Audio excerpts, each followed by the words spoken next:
Rabbil alamin wa bihi nasta'inu ala umuri dunya wad din. Asyhadu an la ilaha illallah wahdahu la syarikalah wa asyhadu anna Muhammadan abduhu wa rasuluhu alladzi la nabiyya wa la rasula ba'dahu amma ba'du. Para hadirin, ibu-ibu, bapak-bapak yang dimuliakan Allah Subhanahu wa taala, alhamdulillah pagi hari ini kita bisa berkumpul di Masjid Ar-Risalah Gasis atau Gasis Purwakarta yang insya Allah ini akan menjadi kegiatan yang baik dan harus terus dipertahankan. Materi yang akan kita bahas pada pagi hari ini seperti tadi sudah disampaikan ya, kita akan membicarakan bagian dari sejarah Islam, yaitu kita akan mengupas sejarah Anurada Araraheng, yaitu bagaimana perang yang terjadi di kalangan para sahabat yang disebut dengan Al-Fitnatul Kubra. Jadi di dalam sejarah Islam itu kita umat Islam itu sempat mengalami satu fase di mana perang itu terjadi bukan hanya dengan orang-orang kafir. Jadi kalau kita buka sejarah Rasulullah, di masa Rasulullah itu kalau kita bahas mengenai al-maghazi atau perang-perang, pasti perangnya melawan orang kafir. Perang Badar melawan orang kafir Quraisy, perang Uhud sama juga. Setelah itu nanti perang Ahzab melawan orang kafir Quraisy juga. Nanti ada perang Banu Mustalik dengan orang Yahudi, perang Banu Qainuqa dengan orang Yahudi, perang Khaybar dengan Yahudi. Sulhul Hudaybiyah diawali dengan perang Hudaybiyah dengan orang kafir Quraisy, perang Mu'tah dengan orang-orang kafir dari Romawi di Mu'tah dan seterusnya. Jadi kalau kita baca perang-perangnya Rasulullah SAW, lawannya itu orang-orang kafir. Nah, sehingga kita tidak menjadi heran dan juga tidak menjadi syubhat bagi kita, karena yang jadi lawan dari perangnya Rasulullah itu adalah orang kafir. Lanjut zamannya Abu Bakar As-Siddiq, sama juga lawan perangnya ini orang-orang kafir. Jadi yang pertama kali dilakukan oleh Abu Bakar itu memerangi orang-orang yang murtad, yang menyatakan diri keluar dari Islam. Kemudian perang juga melawan orang-orang Romawi juga di Palestina, melanjutkan misi Rasulullah SAW di bawah kepemimpinan Usamah bin Zaid. Usamah bin Zaid ini anaknya Zaid bin Harisah. Zaid bin Harisah itu memimpin perang Daumatul Jandal menghadapi orang Romawi, kemudian meninggal dalam perang Tabuk. Beliau ini menjadi salah satu syahid di perang Tabuk. Kemudian setelah perang itu Rasulullah SAW menyiapkan anaknya Zaid bin Harisah, namanya Usamah bin Zaid.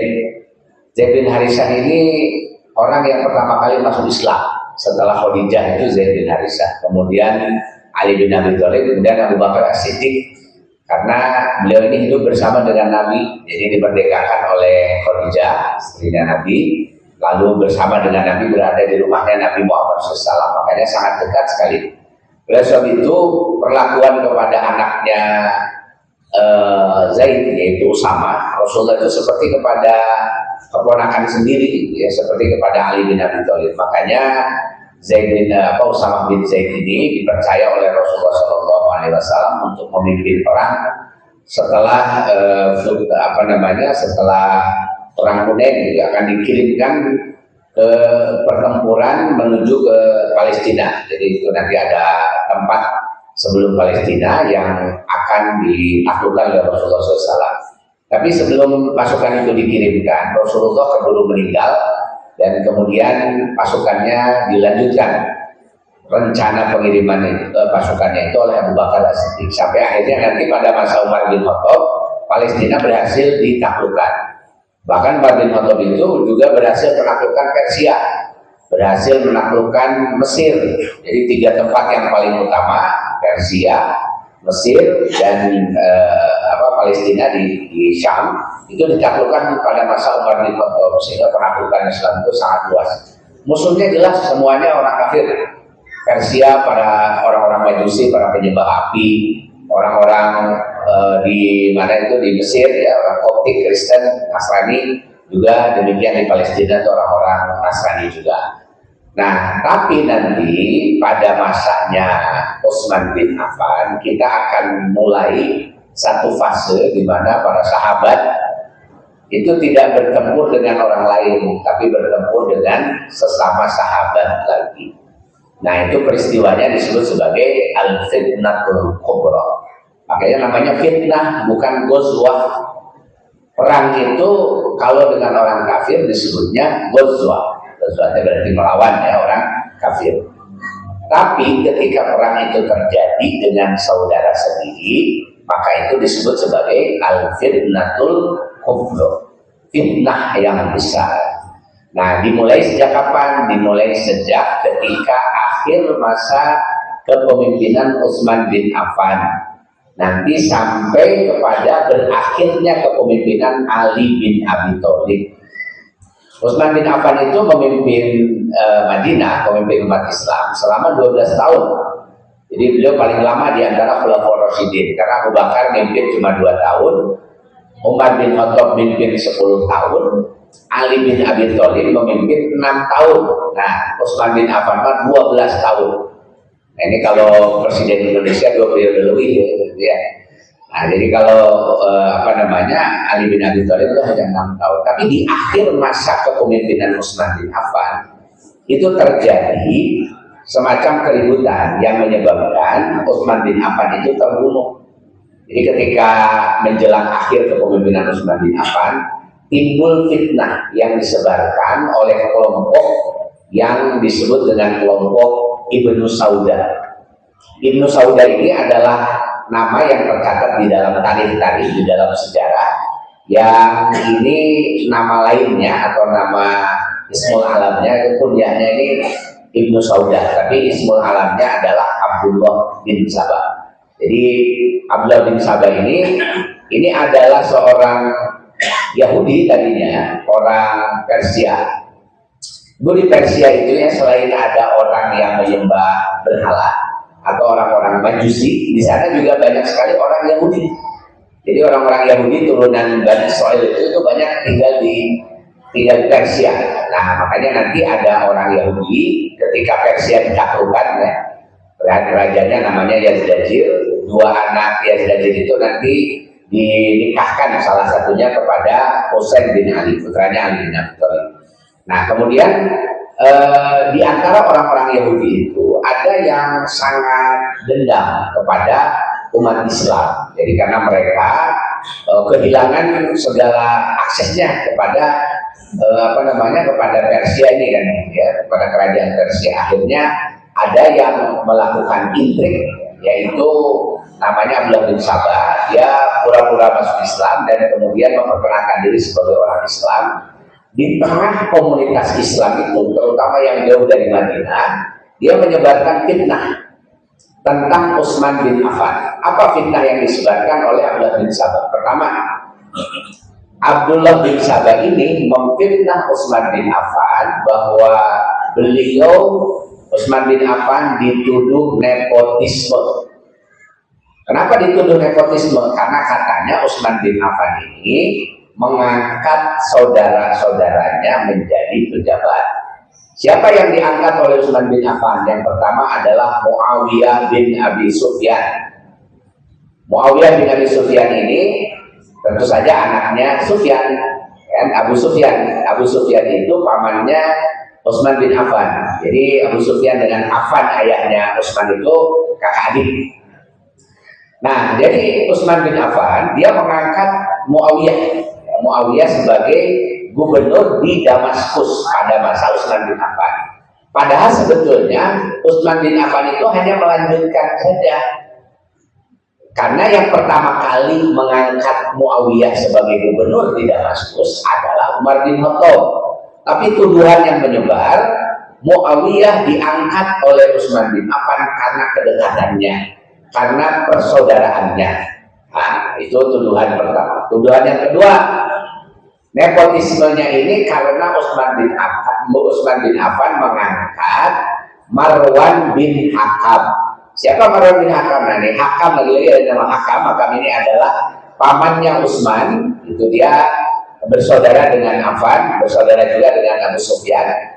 Nah, ini dia diangkat menjadi sekretaris pribadinya. Jadi sekretaris negara yang pegang cap stempel negara itu di tangannya Marwan bin Hakam itu. Dan ini jadi tuduhan. Wah, itu katanya Utsman bin Affan mengangkat saudara-saudaranya. Nah, padahal sebetulnya kalau dihitung-hitung ya cuma itu saja. Ada seorang lagi diangkat jadi wali kota Mekah, itu adalah saudara sesusunya Utsman bin Affan.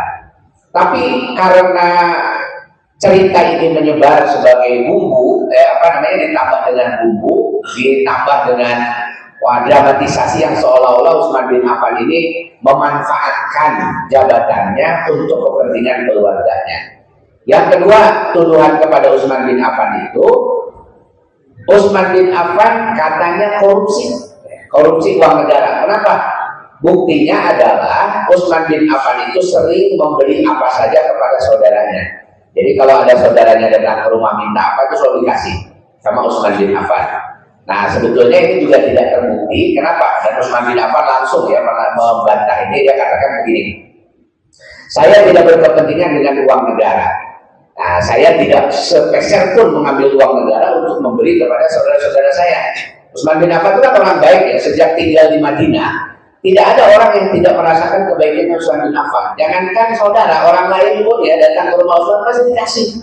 Dan itu nanti terbukti omongan Utsman bin Affan ini bukan hanya isapan jempol, tapi sungguh-sungguh terjadi. Kenapa? Karena setelah Utsman bin Affan meninggal, setelah dihitung-hitung, Utsman bin Affan sebagai saudagar yang kaya kehilangan lebih dari setengah kekayaannya. Jadi bayangkan ya, kalau pejabat di kita seketika pertama kali menjabat dilaporkan misalnya kekayaannya 1 miliar. Setelah selesai menjabat bisa puluhan miliar, bisa triliunan juga gitu. Itu tidak terjadi pada Utsman bin Affan. Justru Utsman bin Affan itu kehilangan lebih dari setengah hartanya. Ya, bahkan warisan untuk anak-anaknya pun jadi tidak banyak. Berarti tuduhan Utsman bin Affan korupsi itu adalah fitnah yang tidak pernah bisa dibuktikan sampai sekarang. Nah, itulah yang terjadi, tapi yang namanya juga fitnah ya, apalagi dikasih bumbu, menyebar kemana-mana sampai akhirnya ada provokasi dari Ibnu Sauda supaya orang-orang demo itu ke rumahnya Utsman bin Affan. Akhirnya ada sekitar 600 orang di satu malam ya, bahkan beberapa hari itu mereka mendirikan kemah di sekitar rumah Utsman bin Affan dan meneriakan cacian, makian kepada Utsman bin Affan. Yang datang siapa? Ada yang dikenal, orang-orang dari kan Utsman bin Affan tinggal di Madinah. Yang datang tuh orang-orang dari mana-mana, orang gunung, orang yang tidak tahu informasi dan tidak pernah mengenal Utsman bin Affan sebelumnya.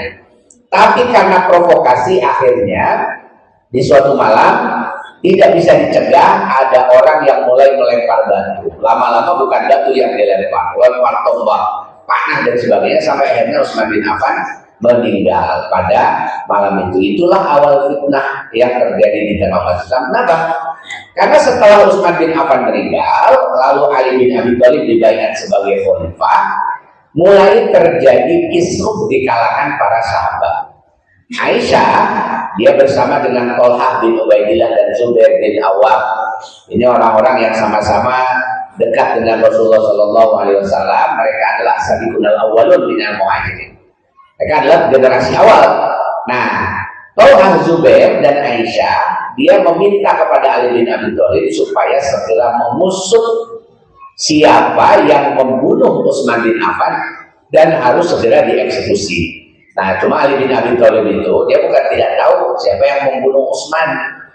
Ketika Utsman bin Affan terbunuh, ini kelompok yang membunuh Utsman bin Affan ini dengan sangat cerdik, mereka segera lari ke Ali bin Abi Thalib dan berbaiat kepada Ali bin Abi Thalib mendukung kepemimpinan Ali. Coba bayangkan ini ya, jadi pendukung Utsman bin Affan ini menjadi pembunuh Utsman bin Affan ini menjadi pendukung paling utama Ali bin Abi Thalib. Nah, inilah kemudian ya yang dalam pikiran Ali bin Abi Thalib, dia harus menimbang-nimbang.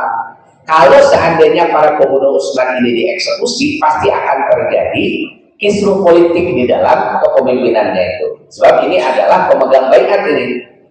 Mereka yang memberikan baiat kepada Utsman bin Affan, yang kalau seandainya dieksekusi, pasti akan terjadi perang.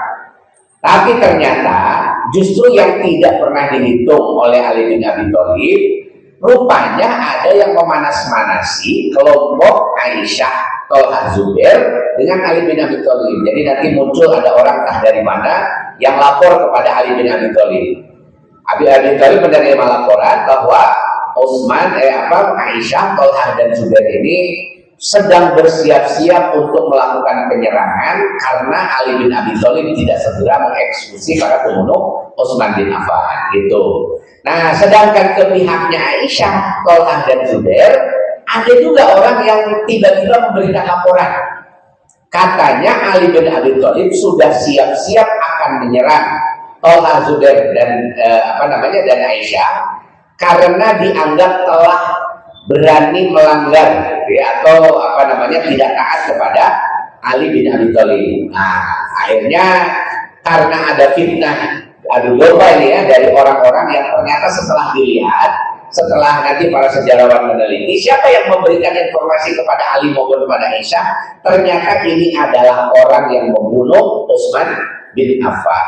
Jadi ini mereka takut segera dieksekusi, akhirnya mereka menciptakan fitnah gitu ya, adu domba, namimah antara Ali bin Abi Thalib dengan kelompoknya Aisyah itu, sampai akhirnya tidak bisa dicegah. Pada tahun 36 Hijriah terjadilah pertempuran antara Ali bin Abi Thalib melawan pasukannya Aisyah, Thalhah, dan Zubair. Ya, Aisyah tentu saja tidak ikut perang, hanya ikut menyaksikan saja. Perangnya itu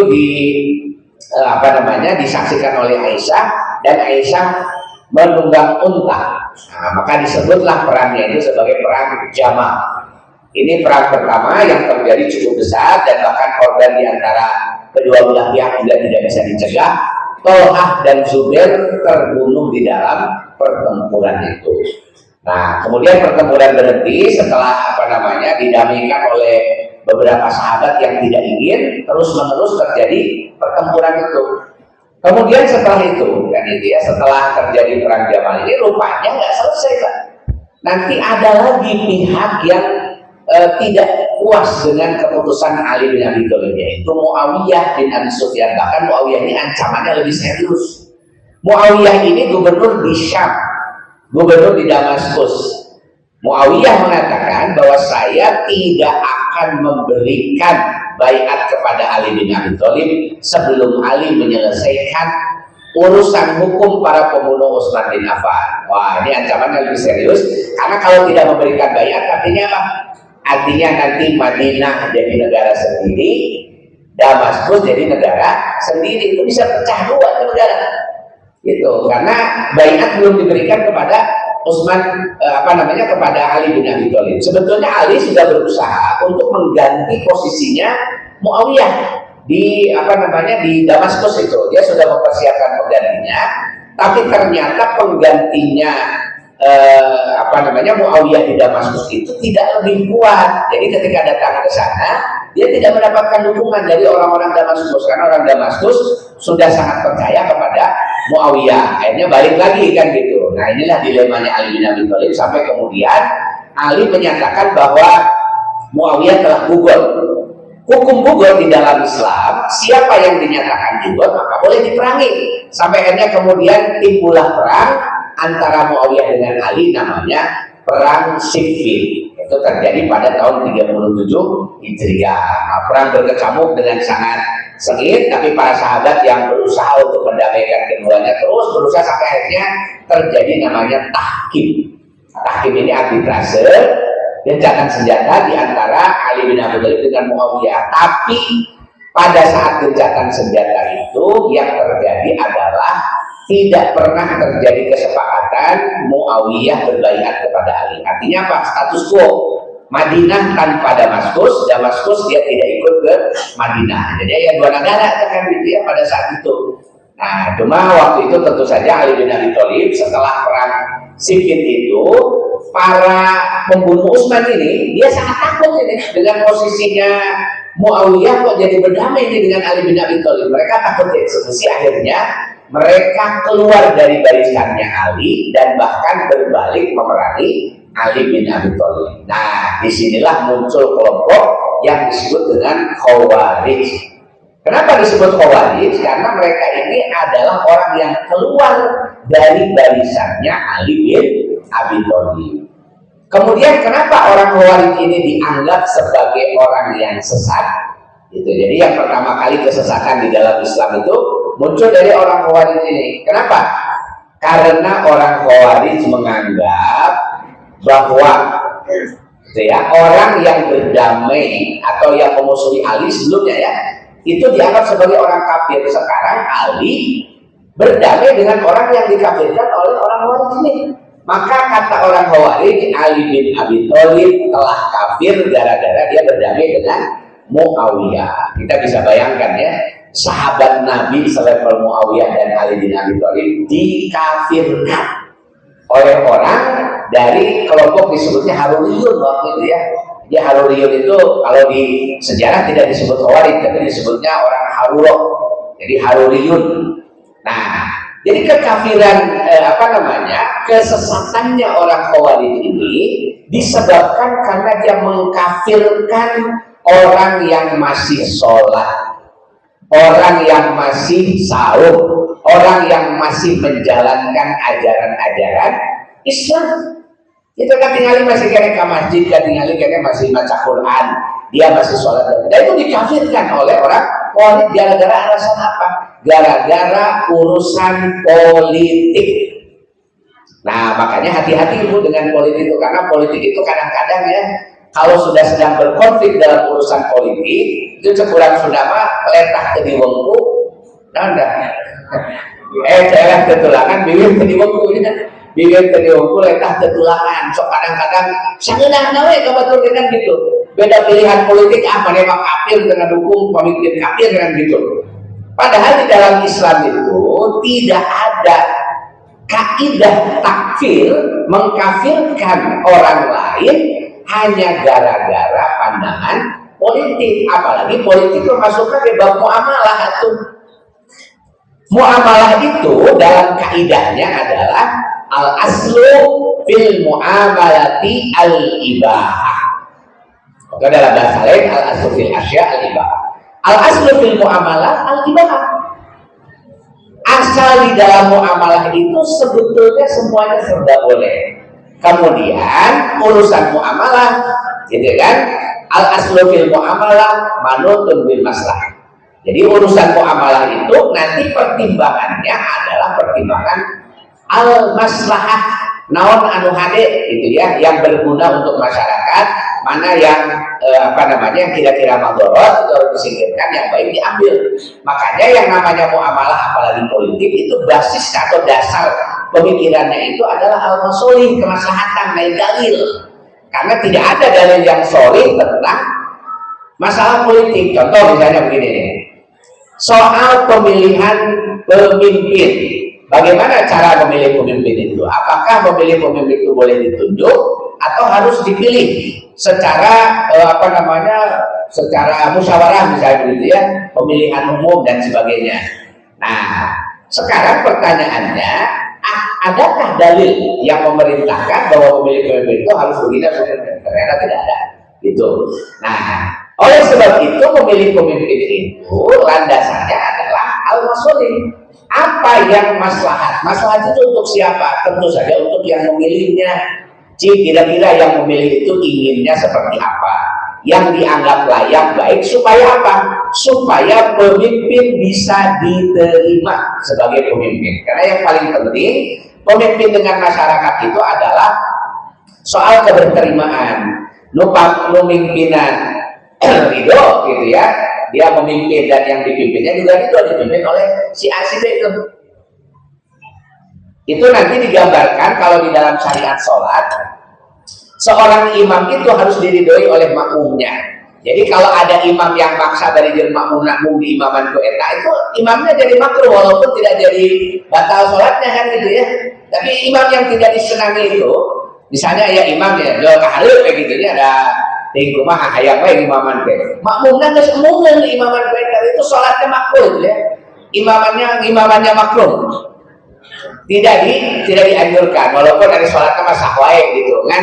Ulah rek imaman lamun makmumna teu ridho. Nah, eta sholat wae gitu, komo urusan jadi RT, jadi RW, jadi lurah gitu. Jadi harus ada keriduan dari makmumnya, harus ada keriduan dari masyarakatnya. Oleh sebab itu, yang namanya memilih pemimpin itu harus didasarkan kepada kebiasaannya, kepada kebudayaannya gitu. Jadi makanya memilih pemimpin teh kemana teh pemilihan umum wae.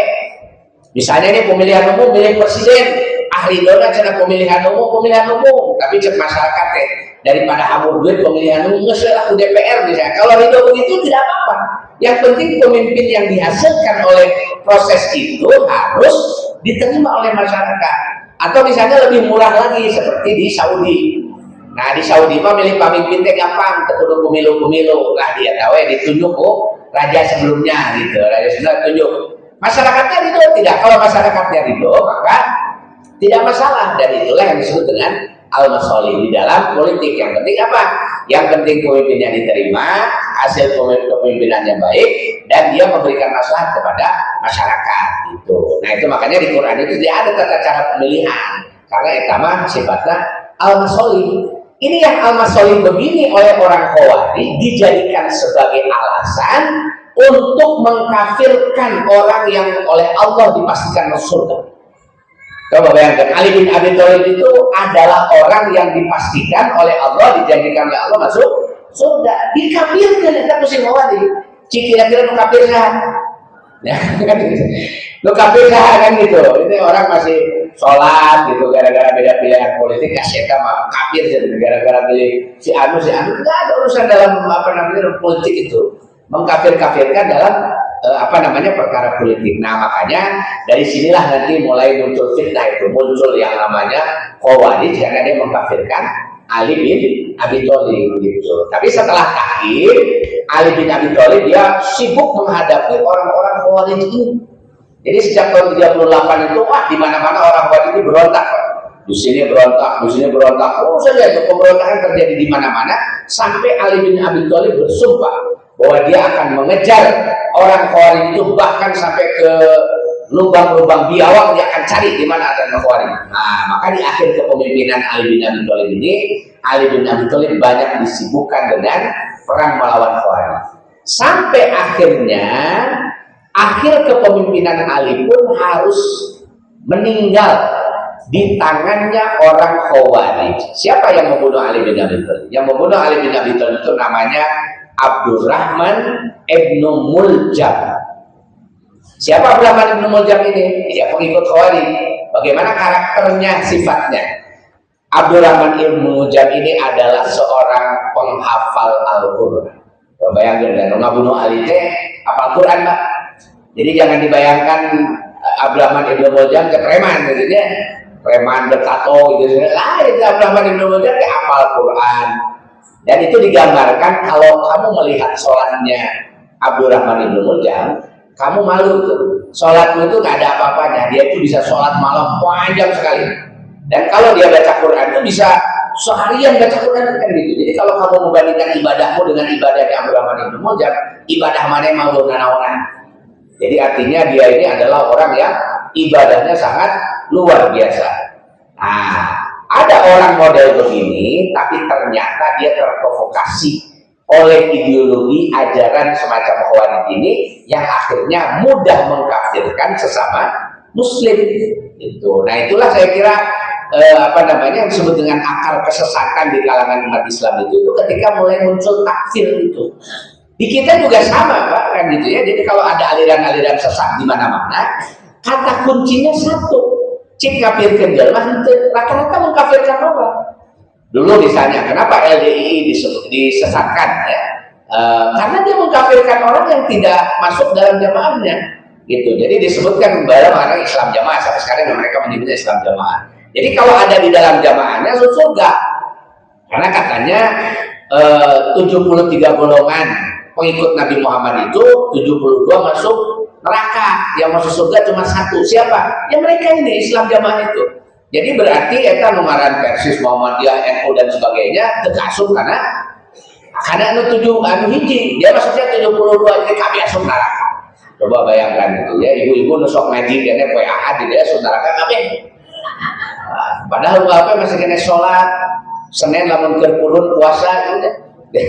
Hari Kamis puasa, nanti Ramadan kita sahur masih kena tadi diumumkan umroh, Ustaz agak jadi umroh kan gitu ya. Nanti musim haji kalau ada kesempatan ikut haji dan seterusnya. Bayangkan orang masih sholat, masih sahur, masih haji, masih baca Quran, masih minum ngaji, tiba-tiba dianggap kafir gara-gara terdaftar jadi anggota. Nah, kan itu kacau itu. Kalau ada aliran model begitu kan gitu, itu pasti itu paling aliran sesat. Itu kalau takfir itu gampang itu ukurnya kan gitu. Itu pasti aliran sesat itu ukurannya adalah takfir. Syiah misalnya, kenapa Syiah itu disesatkan? Karena Syiah menganggap orang yang tidak beriman kepada imamahnya Ali adalah orang-orang Nawasib. Ada orang Nawasib itu jalma kafir. Jadi orang tidak dianggap kafir. Itu. Bahkan sebagian besar Ahlus Sunnah itu tidak berani menyebut Syiah langsung kafir gitu ya. Tergantung nanti ke Syiah kafir Syiah model kumaha. Kalau menganggap Ali bin Abi Thalib sebagai nabi, itu sudah dia kufur terhadap syahadatain itu. Kamu menganggap Ali bin Abi Thalib sebagai Tuhan. Jadi ada kelompok Syiah yang bulat, yang berlebihan, yang menganggap Ali itu adalah penjelmaan Allah Subhanahu Wa Taala di muka bumi. Dia lebih hebat daripada Nabi Muhammad. Ayat model gitu kan gitu. Nah, tapi kalau Syiah masih biasa-biasa saja dan sebagainya gitu, belum dianggap sebagai kafir. Nah, cuma kemudian ya di kelompok-kelompok Syiah itu ada yang mengkafirkan. Nah, makanya aliran sesat itu mulainya pasti dari takfir itu. Lamun papangi jeung aliran sesat, orang matanya selalu disebut kafir. Lamun pemilu ke kelompoknya kafir, rata-rata biasanya menyebut orang yang tidak bergabung dengan kelompoknya itu adalah orang yang kafir gitu. Padahal masih kena sholat, masih kena puasa, ketinggalan gitu, masih kena baca Quran, datang ke pengajian-pengajian itu. Nah, itulah saya kira akar daripada kesesatan di umat Islam itu adalah memudahkan orang memudahkan orang mengkafirkan sesama Muslim. Nah, ini efek ya, ekses fitnah yang terjadi pada masa Ali bin Abi Thalib itu sampai Ali bin Abi Thalib terbunuh oleh Abdurrahman ibnu Muljam yang dia bersumpah bahwa dia nanti akan membunuh orang yang dianggap sebagai biang kekafiran, yaitu Ali bin Abi Thalib. Bayangkan itu. Kata Abdurrahman ibnu Muljam apal Quran nganggap Ali bin Abi Thalib kafir dan membunuh Ali bin Abi Thalib dianggap sebagai kemuliaan. Jadi dia membunuh nanti bukan dalam perang ya, ketika Ali bin Abi Thalib sedang sholat subuh. Ya sholat subuh gitu, ada di belakangnya beberapa menit langsung lari ke depan menusuk Ali bin Abi Thalib beberapa tusukan sampai kemudian beliau meninggal. Nah, ini kan sampai kejadian seperti ini nih, fitnah kubra di zamannya Ali bin Abi Thalib. Sampai Ali bin Abi Thalib 6 tahun memimpin, tidak ada pekerjaan Ali bin Abi Thalib kecuali menyelesaikan urusan-urusan konflik internal. Disebutnya fitnah kubra, fitnah besar. Tapi fitnah kubra ini setelah meninggalnya Ali bin Abi Thalib sebetulnya berakhir manis ya, karena ketika Ali bin Abi Thalib meninggal di Madinah, para sahabat berbaiat kepada Hasan bin Ali. Di Damaskus kemudian Muawiyah dibaiat juga sebagai khalifah, tapi atas kebesarannya Hasan bin Ali, kebesaran hatinya, maka beliau kemudian datang ke Damaskus dan menyerahkan kekuasaan kepada Muawiyah. Nah, semenjak saat itulah umat Islam ini bersatu kembali, itu namanya Amul Jamaah, tahun persatuannya umat Islam. Nah, itu ceritanya begitu fitnah kubra ini. Nah, pertanyaan sekarang begini, kira-kira Allah Subhanahu Wa Taala mengingatkan kepada kita tentang terjadinya fitnah kubra itu untuk apa? Apakah yang dikerjakan oleh para sahabat ini termasuk kategori pelanggaran-pelanggaran di dalam di dalam keberislamannya? Nah, ini yang harus dipahami oleh kita. Pertama ya, kalau kita mengambil ibroh dari peristiwa ini, peristiwa konflik itu terjadi karena masalah yang ada kaitan dengan politik. Jadi kalau urusan dengan politik, jangankan di zaman di zaman para sahabat, di zaman Rasulullah saja, itu yang namanya konflik-konflik karena masalah politik banyak terjadi itu. Misalnya soal bagaimana memperlakukan tawanan perang Badar antara Abu Bakar dengan Umar, beda pendapat. Cuma masalahnya di zaman Rasulullah itu semua orang tunduk taat kepada Rasul.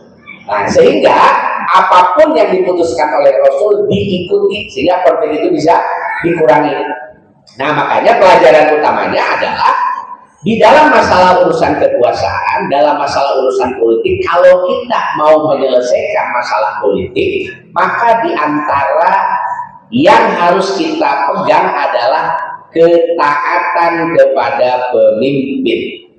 Jadi kalau kita tidak taat kepada pemimpin yang tertinggi, maka yang akan terjadi adalah konflik tidak akan bisa diselesaikan dengan baik.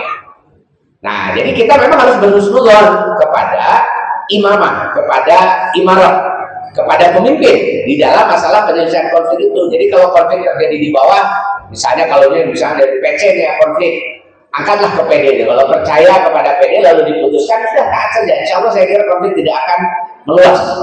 Kalau misalnya tidak selesai juga, naik lagi ke atas, ke PW, ke PP misalnya. Nah, kalau sudah mentok ke atas, sudah selesaikan. Atau misalnya kalau nggak kuat lagi bawa ke pengadilan. Kalau di pengadilan sudah diputuskan, sudah asam wa ta'ah, taati.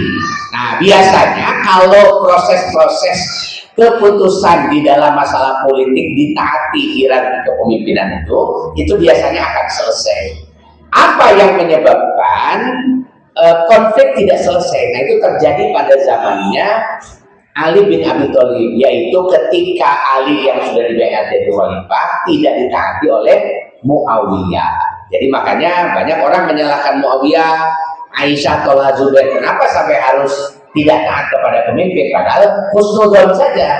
Karena Ali bin Abi Thalib ini sudah diangkat sebagai khalifah. Harusnya berhusnuzon kepada Ali dan mengikuti apa kata Ali bin Abi Thalib setelah memutuskan perkara-perkara yang beliau anggap itu lebih baik.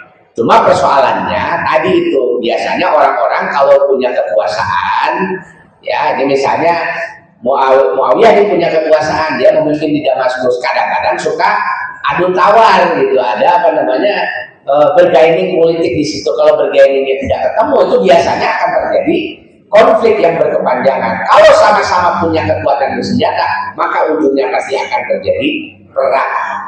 Nah, oleh sebab itu nanti akan ditunjukkan lagi beresnya umat Islam itu seperti akhlaknya Hasan bin Ali. Jadi Hasan itu sudah diangkat jadi khalifah di Madinah.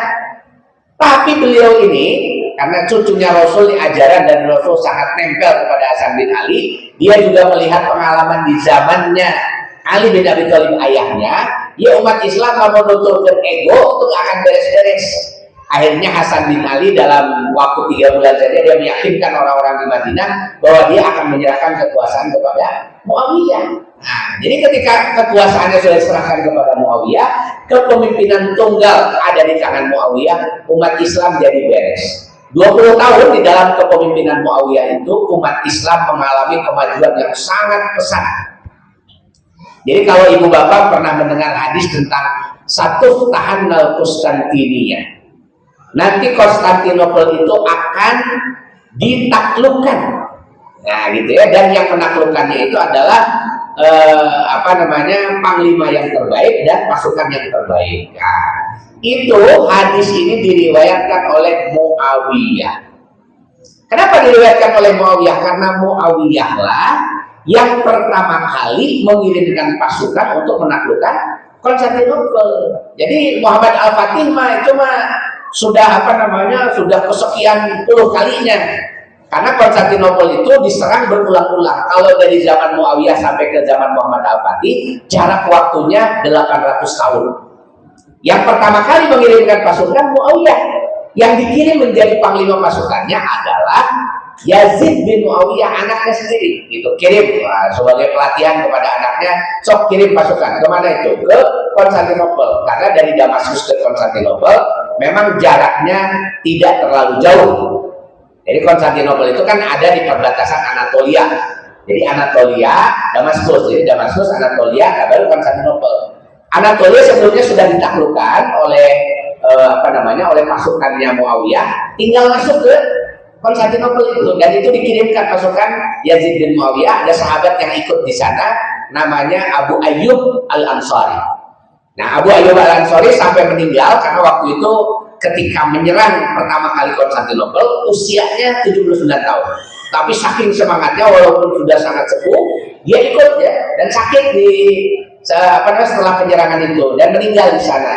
Kemudian pasukannya Yazid meminta izin supaya Abu Ayyub ini dimakamkan di sana. Akhirnya dimakamkan di sana, dan makamnya sekarang ada di Istanbul. Jadi kalau kita ke Istanbul itu ada daerah namanya Eyüp Sultan atau distrik Ayyubiyah namanya, kan itu ya. Nah, Eyüp Sultan itu di sana ada masjid Salahuddin Abu Ayyub Al-Ansari, dan di sana ada makamnya Abu Ayyub Al-Ansari. Nah, itu salah seorang sahabat Rasulullah yang ikut ke Konstantinopel. Kita bisa bayangkan ya, di zamannya Muawiyah itu yang ditaklukkan, yang sudah diserang Konstantinopel. Kemudian selain itu yang ditaklukkan adalah Andalusia, Spanyol. Nah, itu zamannya Muawiyah itu sudah dikirimkan pasukan. Itu ada ada Tariq bin Ziyad, nanti itu dikirim pada masanya Muawiyah nih. Jadi artinya Muawiyah ini ketika 20 tahun dia memimpin dengan tidak banyak gejolak, ditaati oleh banyak orang, maka prestasi umat Islam itu sangat gemilang, sama seperti masa Rasulullah, Abu Bakar, Umar, Utsman. Nah, zaman Ali bin Abi Thalib, karena Hasan melihat bahwa ternyata perpecahan itu tidak berefek baik. Di zaman ayahnya hampir-hampir saja umat Islam itu terpecah gara-gara terjadi fitnah. Maka dengan kesadaran itu Hasan bin Ali kemudian menyerahkan kekuasaan kepada Muawiyah. Ini pelajaran sangat penting bahwa yang namanya persatuan di kalangan umat Islam itu adalah sesuatu yang sangat berharga. Tapi yang namanya persatuan itu tidak diturunkan begitu saja kepada umat Islam tanpa usaha. Itu yang namanya persatuan tidak mungkin diberikan oleh Allah tanpa ada usaha. Kenapa? Karena nanti di tengah-tengah persatuan yang sedang dibangun itu pasti akan ada fitnah, akan ada ujian-ujian. Ujiannya tadi itu, ada orang yang merasa tidak puas, ada orang yang berbeda pandangan, ada orang yang tidak setuju dengan pandangan tertentu dan sebagainya. Di dalam bermasyarakat itu yang namanya berbeda pandangan itu tidak akan pernah selesai. Karena jelema dilahirkan beda sila, ya. Jangankan di satu di satu kawasan yang penduduknya banyak, di rumah yang penduduknya sedikit saja, usina seetik kan di imah teh aya salaki jeung pamajikan sok pasea tara pun. Lamun aya salaki jeung pamajikan tara pasea sigana tara panggih eta salaki jeung pamajikan gitu ya.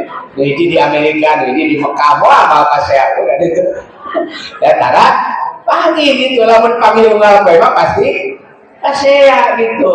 Ari pasea teh ciri naon? Beda pandangan. Oh, yang ini begini, yang ini begini. Nah, yang kita di imah wae salaki jeung pamajikan, nu geus wabuh teh sakitu lila ngomong jeung salaki jeung pamajikan teh. Cik bagi kolot bagi loba, apa saya tetap bisa itu? Masuk di sini, asal rumah saya bagi kolot yang bisa bagi sering, padahal kita selalu lila gitu, lila itu bisa itu nih pemajikan yang salah gitu. Malah nu hari untuk pasien apa malah termimiti bau, hanya panganten termimiti bau nya untuk pasien.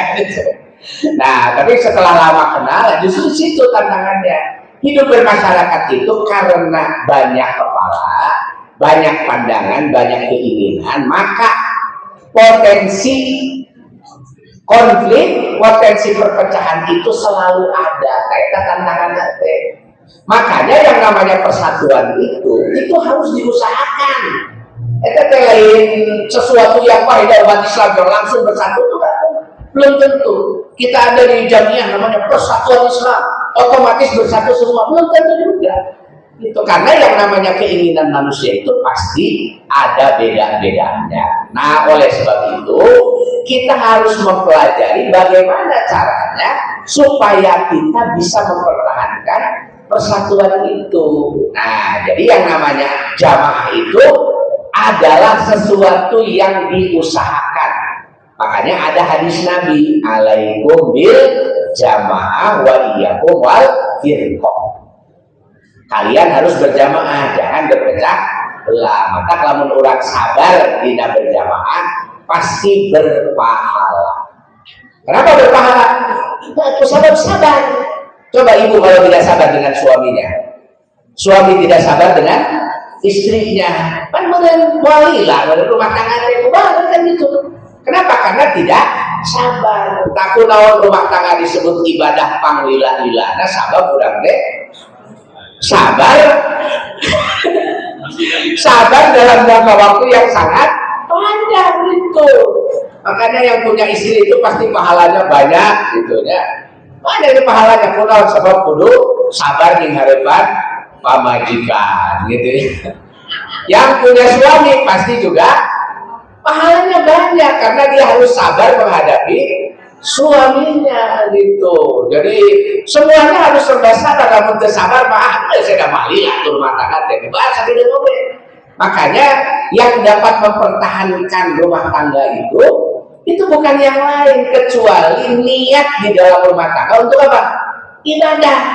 Jadi lamun urang kudu sabar teh alhamdulillah yang menang pahala itu nya. Kerpasnya jeung pamajikan teh ingat kan nya dari pamajikan teh pisul daheun. Sabab kudu ninghareupkan pamajikan itu ninghareupkan salakina teh asa pusing ninghareupkan salakina tapi ingat pisul daheun kan gitu.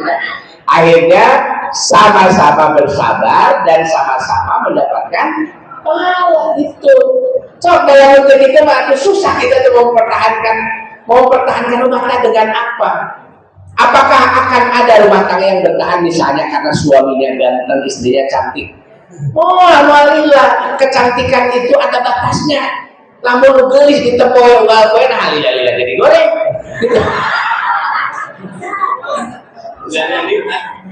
Jadi wayang-wayangan deui nu gelis itu jangan tanya kalau wayang-wayangan deui. Gitu deh ibu-ibu kan mau apa namanya tinggali salah kita sabar mereka kawin teh kasek gitu deh. Tapi kalau unggal mewah begini lah tinggali. Nah, ini kan sesuatu yang apa namanya yang normal terjadi pada manusia. Nah makanya satu-satunya cara untuk mempertahankan itu adalah ibadah. Di dalam rumah tangga saja sabar itu menjadi ibadah, apalagi dalam perkumpulan yang lain, bermasyarakat, bertetangga, berjamiyah, berorganisasi itu ya. Itu modalnya dari ibadah sabar. Kita ini tidak akan sabar dengan teman sebaya kita misalnya, teman sesama anggota. Jadi kan sebenarnya bawa baturan kan gitu.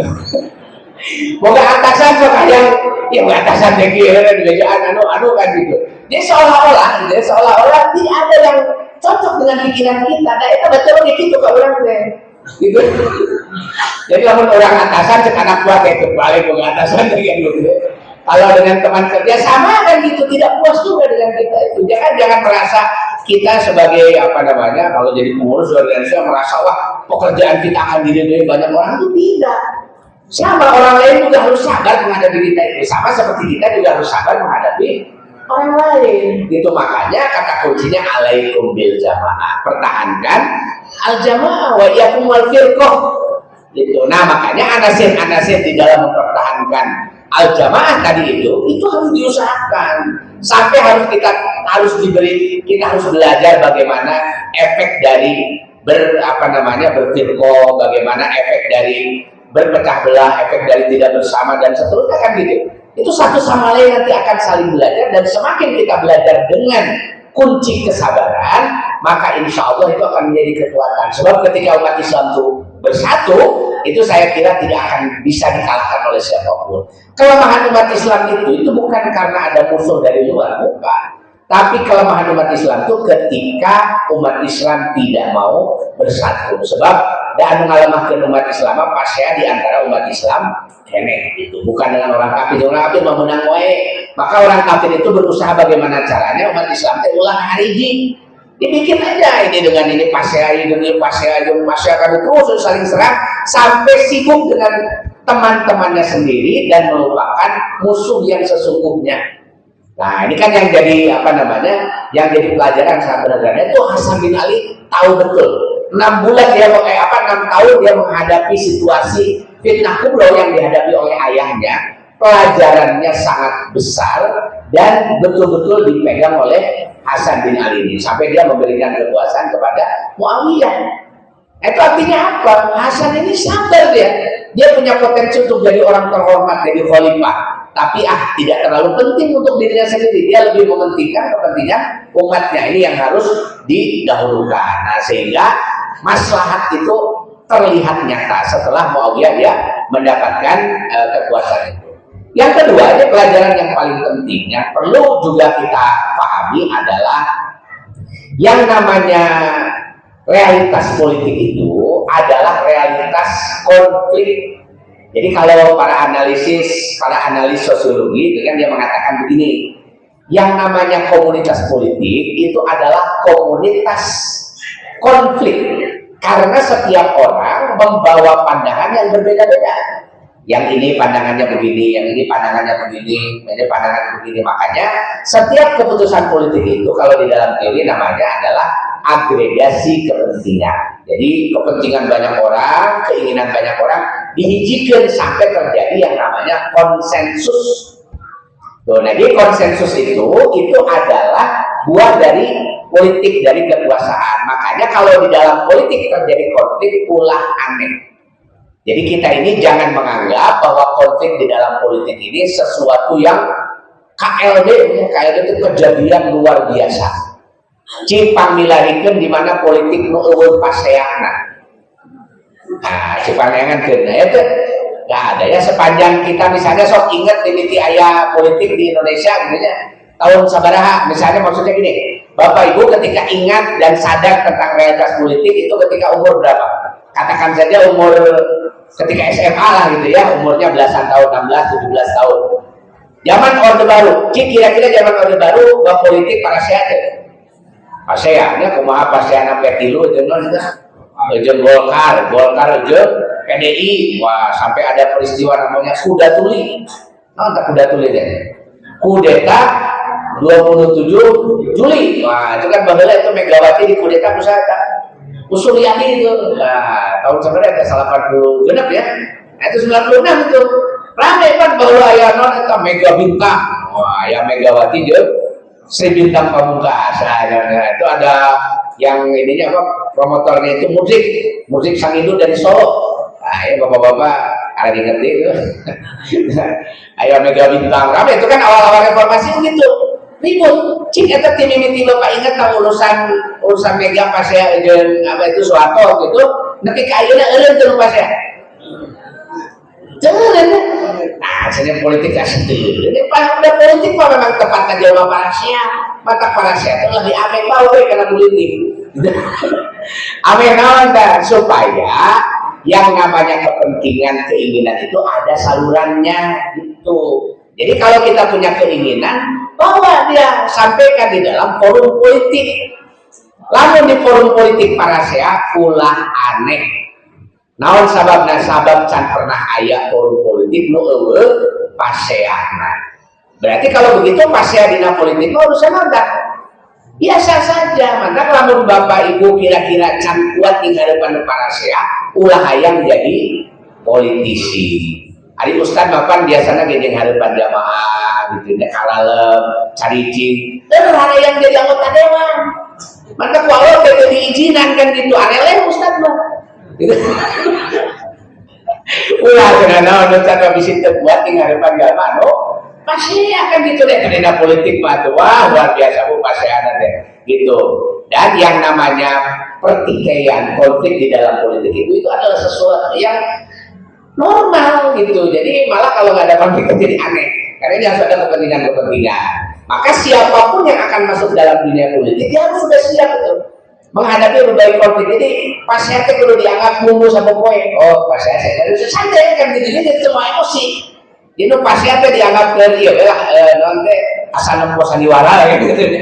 Kayak sakedeng para saya Saya nanti sok ngabalan deui kan itu. Tuh baheula pasnya kan eta saha? Padlizon, wah jarang we Jokowi. Jadi Ari Palembang Prabowo nanti jadi naon eta? Jadi Menhan mah jojok we jempe kemana Padlizon tarik gitu baheula periode pertama Jokowi itu. Dari hari pas dulunganna jadi balad bahkan jadi jempe kan itu kan politik itu begitu. Nah, itu jadi realitas pasca di dapur itu biasa saja. Makanya kalau kemudian ya ada yang menyampaikan sejarahnya umat Islam seperti tadi bahkan sampai terjadi fitnah kubro, kemudian menjelek-jelekan sahabat, komo bari nepi ka level menghina, mengkafirkan, merendahkan, tah eta jelema teh jelema nu goreng hate. Jadi kalau ada yang menulis sahabat Rasulullah Shallallahu Alaihi Wasallam, ketika misalnya menceritakan Muawiyah dengan Ali, tulis ujung-ujung Muawiyah ketah, dasar si Muawiyah si kafir misalnya kan gitu ya, dasar si Muawiyah sebuah kawaran sampai dijelek-jelekan Muawiyah gara-gara dia berkonflik dengan Ali bin Abi Thalib. Maka yang jelek bukan Muawiyah. Saha nu goreng dah? Nu goreng eta nu ngago goreng Muawiyah. Padahal dia adalah sahabat Rasulullah. Itu dia kutabul wahyu, itu penulis wahyunya Allah Subhanahu wa taala. Kira-kira kalau dibanding-banding kita menyarekan Muawiyah dan Muawiyah lebih halus daripada Muawiyah. Nah kan ini yang harus yang harus dipahami oleh kita itu, bahwa yang namanya realitas politik itu demikian. Bisi ke ibu bapak ayah membaca sejarah tuluy ayah ngagogoreng Muawiyah kada babali bisa urusan ngagogoreng madanya tapi hanya bibir kedua kulit ketulangan teh. Nah we saya beberapa kali dalam minggu ini ya membaca posting tentang sejarahnya Muawiyah, tentang eta nulisan sejarah geuleuh ka Muawiyah teh. Itu dijelek-jelekan ya Muawiyah ya segala macam seolah-olah seperti tidak ada kebaikannya. Jasanya Muawiyah menaklukkan Andalusia. Siapa yang bisa membandingkan dengan apa yang terjadi konflik antara Muawiyah dengan Ali bin Abi Thalib? Konflik antara Muawiyah dengan Ali bin Abi Thalib itu selesai dengan tahkim. Dia bisa menerima walaupun pada akhirnya belum mau berbayar kepada Ali bin Abi Thalib. Tapi kalau dibandingkan dengan jasanya menyerang Konstantinopel, menaklukkan Andalusia, membuka kebaikan Afrika Utara yang yang menjadi sejahtera gara-gara ditaklukkan oleh Muawiyah bin Abi Sufyan. Saya kira jasanya sangat besar kepada umat Islam itu. Nah, cuma sayangnya di kita ini kalau membaca sejarah itu kadang-kadang mentelingali itu dongeng teh saha. Tuh. Nah, yang diceritakan ini siapa? Dan bahkan banyak yang terprovokasi oleh fitnahnya orang-orang kafir. Dan ngagogoreng Muawiyah kalau pada orang kafir, saya orientalis yang menulis tentang sejarah Islam. Dari orientalis mampu nggak umat Islam ade ditulis kira-kira digorengnya mah goreng kan gitu, sehingga ketika kita membaca sejarah Islam itu jadi hororehan gitu. Nah padahal urusan politik itu urusan yang sederhana saja, dan memang puncak dari konflik di dalam politik itu adalah perang. Pertanyaannya begini, kira-kira hari perang haram ke?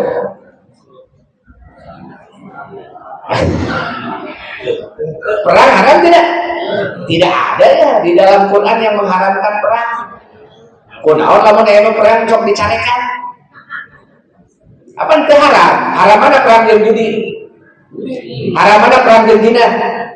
Haram kene zina, haram kene judi. Perang haram tuh? Kalau perang haram, maka tidak akan ada angkatan perang digaji ku negara. Pagi kita ini ada apa namanya? Ada tentara ya, angkatan udara, angkatan laut, angkatan darat, digaji tuh, digaji, wah kehormatan kan jadi tentara tuh, kamu jadi jenderal, wah ada kehormatan luar biasa. Pertanyaannya naon pegawaian tentara? Perang, kalian naon eta samu di MPG, gitu. Ayo tentara tuh digaji ke perang. Itu pegawai tentara itu. Makanya kalau ada tentara mati di medan pertempuran, dia tidak boleh menuntut kepada negara gitu. Wah nih saya anak saya mati di medan pertempuran, negara harus ganti rugi. Itu bisa. Lamun pegawai pabrik mawat eker digawe, kayak apa menang dituntut. Kecelakaan kerja itu, perusahaan harus harus ganti rugi dan sebagainya. Tapi kalau tentara mati nggak boleh dituntut. Kenapa? Karena pekerjaannya digaji untuk perang dan kontraknya adalah kontrak mati itu. Jadi lain kontrak insan. Nah itu, jadi itu tentara itu. Jadi kalau seandainya perang itu adalah pekerjaan yang buruk, maka tidak akan ada angkatan perang. Padahal banyak kementerian spesialis judi, ayo. Ya, ada judi macam dan haram itu. Maka tidak akan ada yang bikin ngajak ke departemen judi, departemen zina gitu dan malah ya. Itu karena itu adalah sesuatu yang buruk dan diharamkan. Tapi perang tidak. Tapi kunaon lamun ngadongeng perang teh sehingga ngadongeng kejahatan. Padahal yang namanya perang itu adalah sesuatu yang biasa saja. Perang itu ada kejahatannya, ada namanya jarimatul qital. Nu kumaha ieu perang anu enak kejahatan perang teh lamun aya anu teu milu perang dipaehan. Siapa misalnya anak kecil, orang tua, ibu-ibu yang tidak ikut perang, fasilitas umum dihancurkan, itu namanya jarimatul qital. Makanya kenapa Israel itu disebut lain perang Israel mah, tapi non genosida, maehan jelema itu mah. Naon sebab namanya atuh perang itu budak leutik itu. Masa perang dengan orang sakit di rumah sakit dibom, apa urusannya? Ada sekolah dibom, udah ke sekolah hanya dianggap sebagai tentara perang, itu kejahatan namanya, bukan perang. Kalau perang itu adalah tentara dengan tentara. Cik lamun aya tentara, ini mainan tentara. Disebut kejahatan tidak? Tidak. Mainanana halal haram? Halal itu kan gitu. Jadi lamun mainan tentara di medan pertempuran adalah pekerjaan yang halal. Ai halal teh berarti naon teh dosana teh? Biasa saja kan gitu. Makanya kalau kita menyebut perang, itu kita sebut saja dengan biasa-biasa saja. Sarua siga jual beli di pasar gitu kan. Ada jual beli di pasar. Urang mawa duit tanya, eta si nu dagang teh nyokot duit saha? Duit urang kan ya? Dicokot kudu dagang halal teh. Naon sababna? Sabab ayah panukeunna. Ada jual beli itu. Tapi kalau tidak ada penukarannya itu namanya maling. Orang nyokot barang tapi orang teu mere duit atau itu nyokot duit teu nerima barangnya itu namanya maling itu. Ya itu jadi haram. Begitu juga di dalam perang. Perang itu sama seperti jual beli. Ini adalah satu pekerjaan yang biasa saja. Tapi kan cenah efekna maut. Hari hirup urang tungtungna rek naon? Maut sarua kan gitu. Beda carana unggul gitu.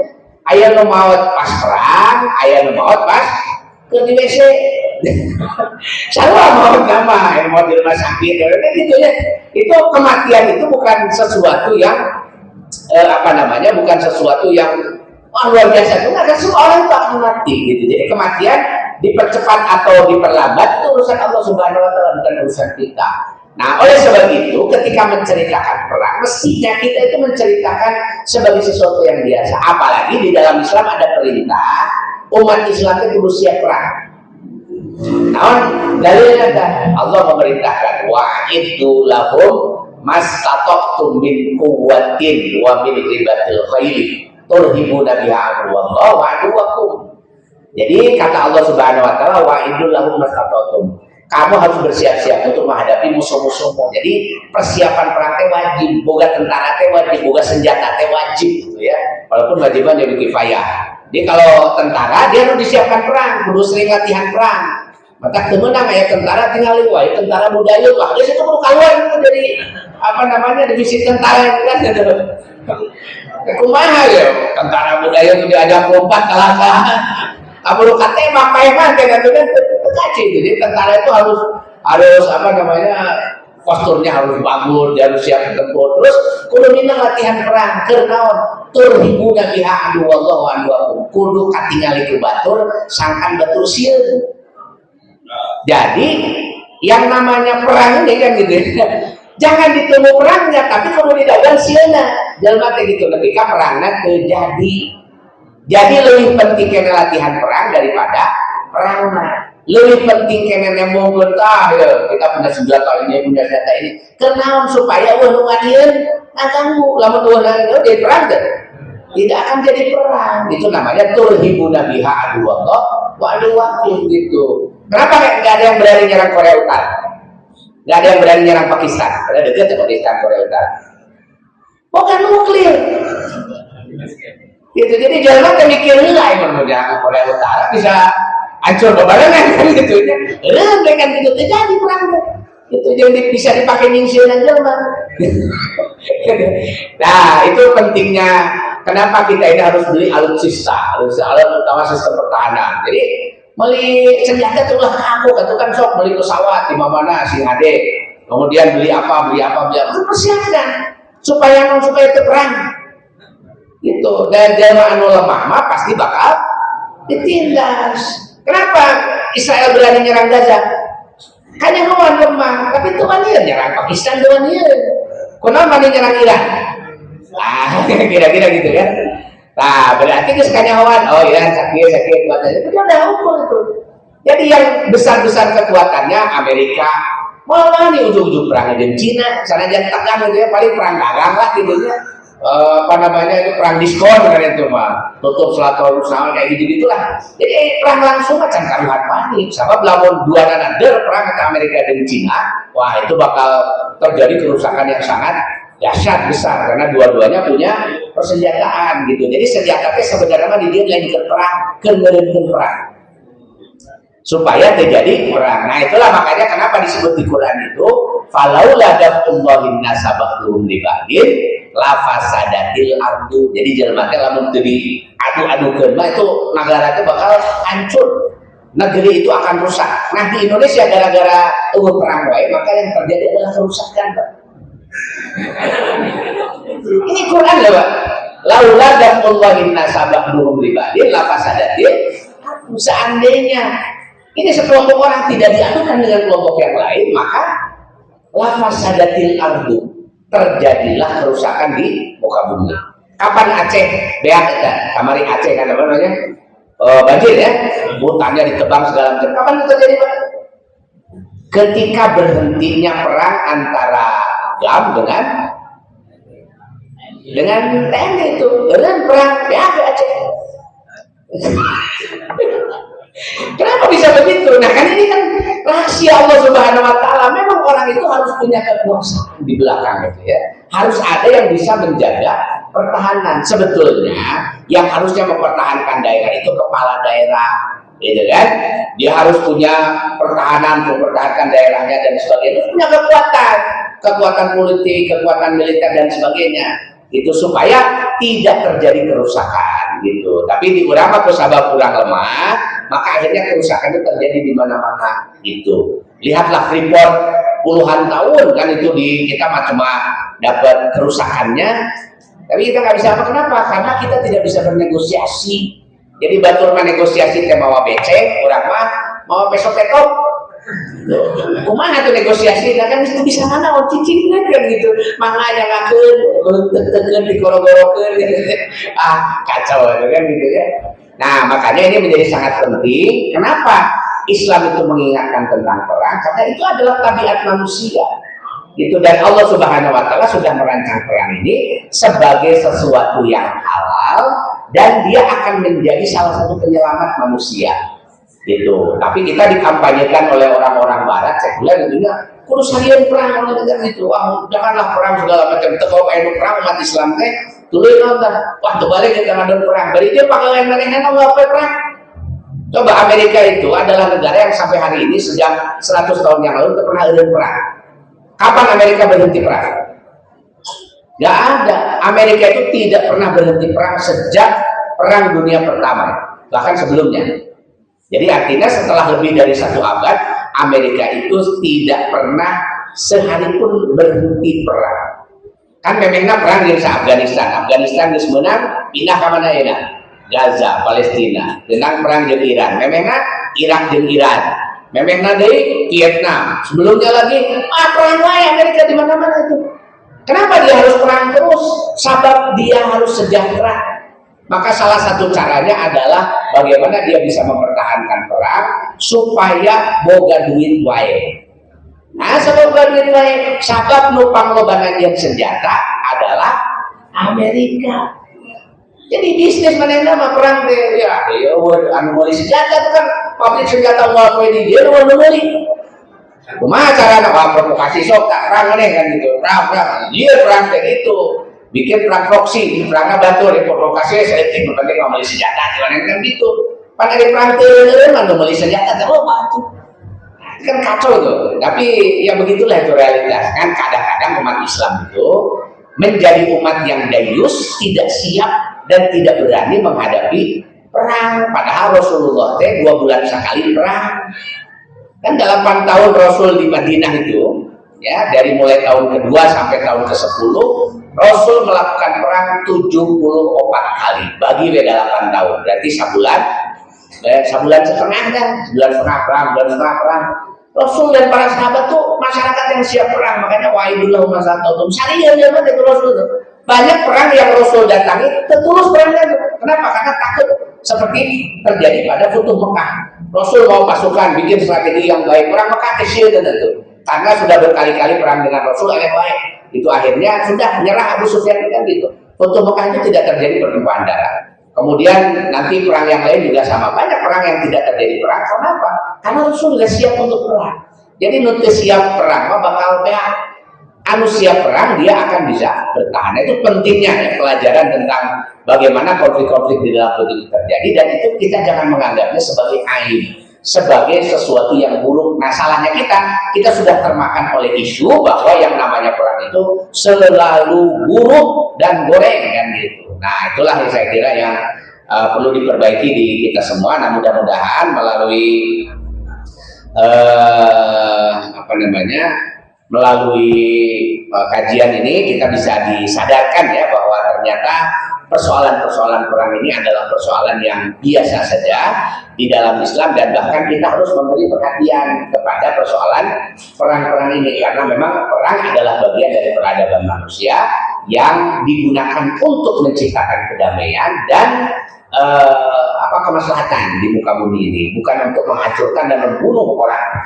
Kira-kira begitu yang bisa disampaikan, semoga ada manfaatnya. Rabbana la tuzigh qulubana ba'da idh hadaytana wa hab lana min ladunka rahmah innaka antal wahhab. Assalamualaikum warahmatullahi wabarakatuh.